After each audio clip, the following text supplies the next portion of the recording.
সকলকে জয় যিশু। প্রভু ধন্যবাদ করি। আসুন আজকের বাক্য আরম্ভ করি। লুকলিখিত সুসমাচার তার 7 অধ্যায়। পাঠের আরম্ভ এইরূপ, যিশু পীড়িতকে সুস্থ করেন ও মৃতকে জীবন দেন। লোকেদের কর্ণগোচরে আপনার সকল কথা সমাপ্ত করিয়া তিনি কফুরনাহমে প্রবেশ করিলেন। তখন একজন শতপতির একটি দাস পীড়িত হইয়া মৃতপ্রায় হইয়াছিল। সে তাহার প্রিয় পাত্র ছিল। তিনি যিশুর সংবাদ শুনিয়া যিহুদীদের কয়েকজন প্রাচীনকে দিয়া তাহার কাছে নিবেদন করিয়া পাঠাইলেন, যেন তিনি আসিয়া তাহার দাসকে বাঁচান। তাহারা যিশুর কাছে আসিয়া আগ্রহপূর্বক বিনতি করিয়া বলিতে লাগিলেন, আপনি যে তাহার জন্য এই কার্য করেন, তিনি তাহার যোগ্য, কেননা আমাদের জাতিকে প্রেম করেন, আর আমাদের সমাজগৃহ তিনি আপনিই নির্মাণ করিয়া দিয়াছেন। যিশু তাহাদের সঙ্গে গমন করিলেন। আর তিনি বাটির অনতি দূরে থাকিতেই শতপতির কয়েকজন বন্ধু দ্বারা তাহাকে বলিয়া পাঠাইলেন, প্রভু, আপনাকে কষ্ট দিবেন না, কেননা আমি এমন যোগ্য নই যে আপনি আমার ছাদের নিচে আইসেন। সেই জন্য আমাকেও আপনার নিকটে আসিবার যোগ্য বুঝিলাম না। আপনি বাক্যে বলুন, তাহাতেই আমার দাস সুস্থ হইবে, কারণ আমিও কর্তৃত্বের অধীনে নিযুক্ত লোক, আবার সেনাগণ আমার অধীন। আর আমি তাহাদের একজনকে যাও বলিলে সে যায়, এবং অন্যকে আইসো বলিলে সে আইসে, আর আমার দাসকে এই কর্ম করো বলিলে সে তাহা করে। এই সকল কথা শুনিয়া যিশু তাহার বিষয়ে আশ্চর্য জ্ঞান করিলেন, এবং যে লোকসমূহ তাহার পশ্চাৎ পশ্চাৎ আসিতেছিল, তিনি তাহাদের দিকে ফিরিয়া কহিলেন, আমি তোমাদিগকে বলিতেছি, ইসরায়েলের মধ্যে এত বড় বিশ্বাস দেখিতে পাই নাই। পরে যাহাদিগকে পাঠানো হইয়াছিল, তাহারা গৃহে ফিরিয়া গিয়া সেই দাসকে সুস্থ দেখিতে পাইলেন। কিছুকাল পরে তিনি নাইন নামক নগরে যাত্রা করিলেন, এবং তাহার শিষ্যেরা ও বিস্তর লোক তাহার সঙ্গে যাইতেছিল। যখন তিনি নগরদ্বারের নিকটবর্তী হইলেন, দেখো, লোকেরা একটি মরা মানুষকে বহন করিয়া বাহিরে লইয়া যাইতেছিল। সে আপন মাতার একমাত্র পুত্র, এবং সেই মাতা বিধবা, আর নগরের অনেক লোক তাহার সঙ্গে ছিল।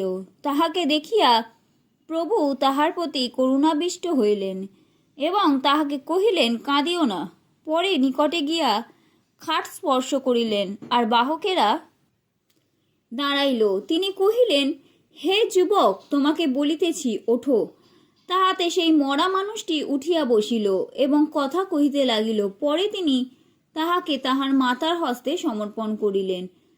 তখন সকলে ভয়গ্রস্ত হইল, এবং ঈশ্বরের গৌরব করিয়া বলিতে লাগিল, আমাদের মধ্যে একজন মহান ভাববাদীর উদয় হইয়াছে, আর ঈশ্বর আপন প্রজাদের তত্ত্বাবধান করিয়াছেন। পরে সমুদয় জিহুদিয়াতে এবং চারিদিকে সমস্ত অঞ্চলে তাহার বিষয়ে এই কথা ব্যাপিয়া গেল। যোহনের প্রশ্ন ও যিশুর উত্তর।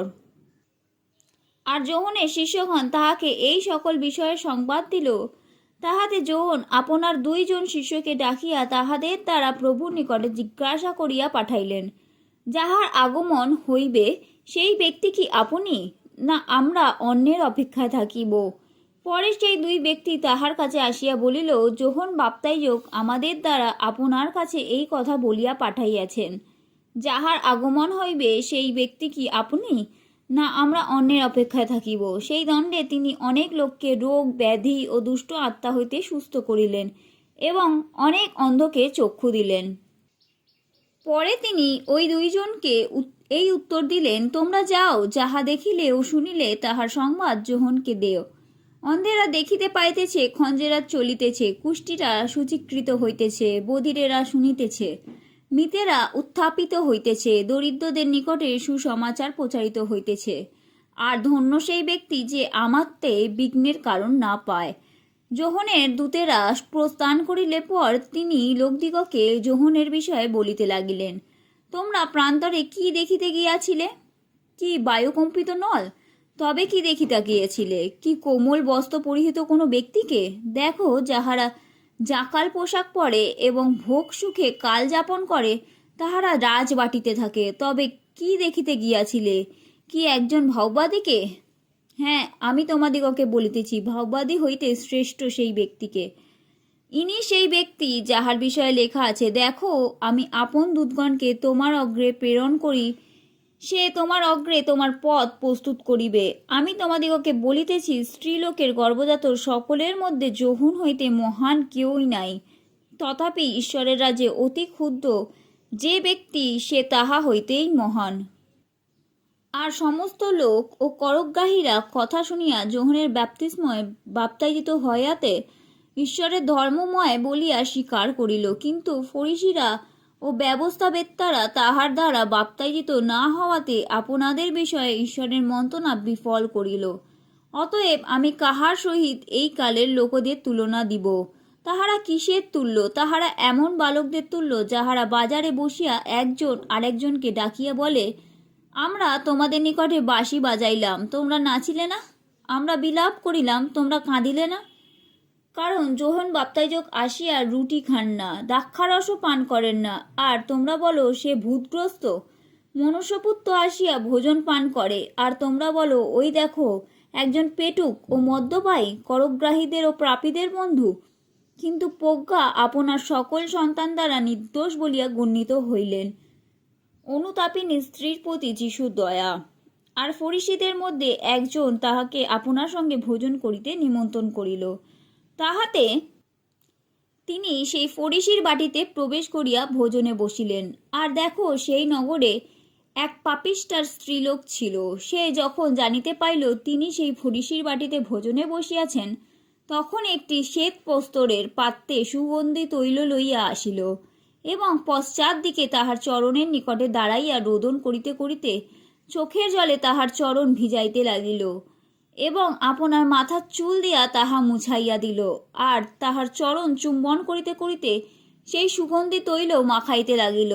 তাহা দেখিয়া যে ফরিসী তাহাকে নিমন্ত্রণ করিয়াছিল, সে মনে মনে কহিল, এ যদি ভাববাদী হইত তবে জানিতে পারিত ইহাকে যে স্পর্শ করিতেছে সে কে ও এবং কি প্রকারের স্ত্রীলোক, কারণ সে পাপিষ্ঠা। তখন যিশু উত্তর করিয়া তাহাকে কহিলেন, সিমন, তোমাকে আমার কিছু বলিবার আছে। সে কহিল, গুরু, বলুন। এক মহাজনের 2 জন ঋণী ছিল, একজন ধারিত 500 সিকি আর একজন 50। তাহাদের পরিশোধ করিবার সঙ্গতি না থাকাতে তিনি উভয়কেই ক্ষমা করিলেন। ভালো, তাহাদের মধ্যে কে তাহাকে অধিক প্রেম করিবে? সিমন উত্তর করিল, আমার বোধ হয় যাহার অধিক ঋণ ক্ষমা করিলেন সেই। তিনি তাহাকে কহিলেন, যথার্থ বিচার করিলে। আর তিনি সেই স্ত্রীলোকের দিকে ফিরিয়া সিমনকে কহিলেন, এই স্ত্রীলোকটি দেখিতেছ? আমি তোমার বাটিতে প্রবেশ করিলাম, তুমি আমার পা ধুইবার জল দিলে না, কিন্তু এই স্ত্রীলোকটি চোখের জলে আমার চরণ ভিজাইয়াছে ও নিজের চুল দিয়া তাহা মুছিয়া দিয়াছে। তুমি আমাকে চুম্বন করিলে না, কিন্তু সে অবধি আমি ভিতরে আসিয়াছি, এ আমার চরণ চুম্বন করিতেছে, ক্ষান্ত হয় নাই। তুমি তৈল দিয়া আমার মস্তক অভিষিক্ত করিলে না, কিন্তু এ সুগন্ধি দ্রব্যে আমার চরণ অভিষিক্ত করিয়াছে। এই জন্য তোমাকে কহিতেছি, ইহার যে বহু পাপ তাহা ক্ষমা হইয়াছে, কেননা এ অধিক প্রেম করিল। কিন্তু যাহাকে অল্প ক্ষমা করা যায় সে অল্প প্রেম করে। পরে তিনি সেই স্ত্রীলোককে কহিলেন, তোমার পাপ সকল ক্ষমা হইয়াছে। তখন যাহারা তাহার সঙ্গে ভোজনে বসিয়াছিল তাহারা মনে মনে বলিতে লাগিল, এ কে যে পাপ ক্ষমা করে? কিন্তু তিনি সেই স্ত্রীলোককে কহিলেন, তোমার বিশ্বাস তোমাকে পরিত্রাণ করিয়াছে, শান্তিতে প্রস্থান করো। আমেন।